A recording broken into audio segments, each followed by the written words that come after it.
Shri Venkateswara gold తాకట్టులో ఉన్న మీ బంగారాన్ని విడిపించి కొనబడును. టీం మీడియా ప్రేక్షకులకు స్వాగతం, సుస్వాగతం.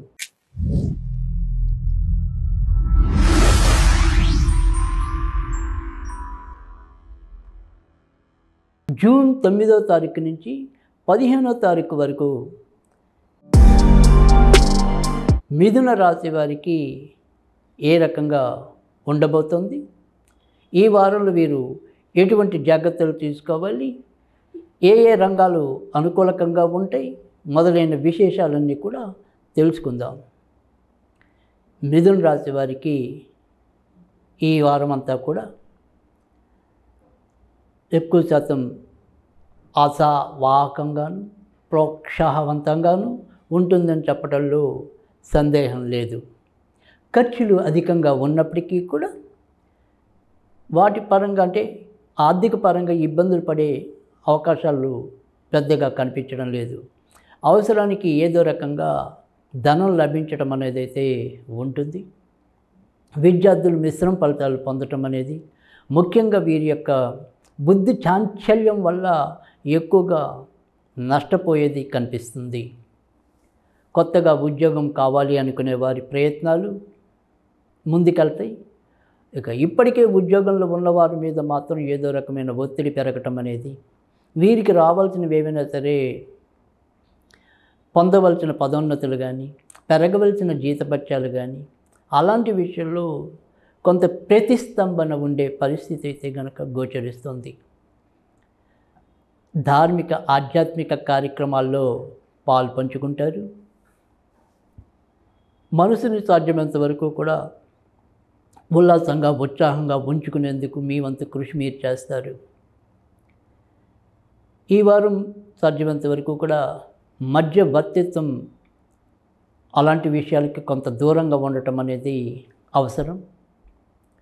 మీ తోడబుట్టిన వారితో ఏవైనా సరే ఇబ్బందులు కానీ వారితో పొరపక్షాలు కానీ రావడానికి అవకాశాలు కనిపిస్తున్నాయి.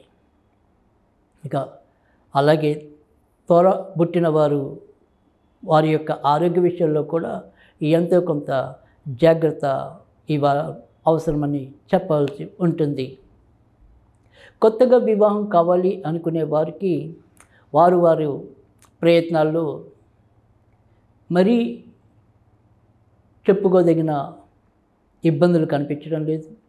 కొద్దిగా విశేషంగా కృషి చేసినట్టయితే వారు అనుకున్న విధానంగా వివాహ ప్రయత్నాలు సఫలీకృతం అవ్వడానికి కూడా ఆస్కారం ఎక్కువగా ఉంటుంది.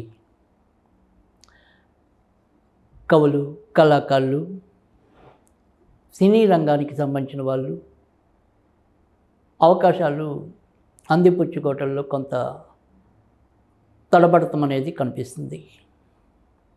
వైద్య రంగంలో ఉన్నవారికి, భవన నిర్మాణ రంగంలో ఉన్నవారికి, తర్వాత పరిశోధన రంగంలో ఉన్నవారికి కొత్త అంశాల్లో వీరి యొక్క ప్రజ్ఞని చూపించగలుగుతారు. ఆరోగ్య విషయంలో ముఖ్యంగా రక్తానికి సంబంధించిన విషయాల్లో కానీ ఎముకలు కీళ్ళకి సంబంధించిన విషయంలో కానీ కొంత హెచ్చు తగ్గులయ్యే ప్రమాదాలు లేకపోలేదు.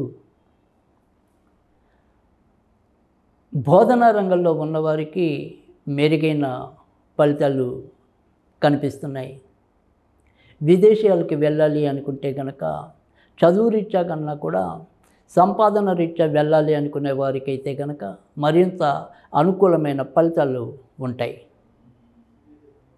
కొత్తగా సంతానం కావాలి అనుకునే వారి యొక్క ప్రయత్నాలు కొంత వాయిదా పడటం అనేది, ఇప్పటికే నవజాత గర్భం ధరించిన వాళ్ళైతే కనుక ఇబ్బంది పడడానికి ఆస్కారాలు ఎక్కువగానే కనిపిస్తున్నాయి. కనుక వాళ్ళు కొంతవరకు జాగ్రత్త తీసుకోవటం అనేది అవసరం. నాన్నగారు లేదా అటువైపు ఉండే బంధువుల వల్ల అనుకొని ఏదైనా సరే మంచి వార్తలు వినడానికి అవకాశాలు ఎక్కువగా కనిపిస్తున్నాయి. పార్ట్నర్షిప్ వ్యవహారాల్లో ఉన్నవారికి లాభాలు మిశ్రమంగానే ఉండటం అనేది అయితే కనిపిస్తుంది.